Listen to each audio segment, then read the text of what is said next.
మీ అందరి దగ్గర కలిపినటువంటి ఒత్తులేదో ఇక్కడ కోటి ఉంది, ఇక్కడ 1,00,000 ఒత్తులేదు. సామూహికంగా ఎక్కడైతే ఇలాంటి కార్యక్రమం జరుగుతుందో అక్కడ తప్పనిసరి భగవంతుడు ప్రత్యక్షమే. తప్పనిసరి భగవంతుడు వచ్చి మీకు ఈ దీపోత్సవంలో పాల్గొన్నటువంటి అందరూ కూడా ఈ శుభాశిష్యులు మీరు చేసేటువంటి కార్యక్రమాల్లో ఆ స్వామివారు శివపార్వతులు, ఆ విష్ణుమూర్తి ఆంజనేయ స్వామి ఆశీస్సులతో మీరందరూ కూడా అష్టైశ్వర్యంతో తులదూగాలని ఈ యొక్క పూజా కార్యక్రమం ప్రారంభిస్తున్నాం.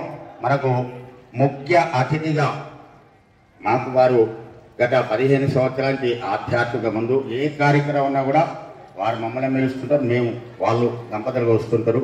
అంత ఆధ్యాత్మిక భక్తుడు. రిటైర్డ్ డిఎస్పీ గారు నాగుల దేవదాస్ గారు వారి దంపతులు ఇద్దరు వచ్చారు. వారికి కొందరికే పరిచయం అమ్మ ఇట్టారు. వారితో దీప పరిచయాలుగా అదేవిధంగా కిషన్పుర డెవలప్మెంట్ వెల్ఫేర్ అసోసియేషన్ ప్రెసిడెంట్ మన అనంత్ గారు, నువ్వు ఫోటోలు ఆపనైనా ఎవరికన్నా పేపు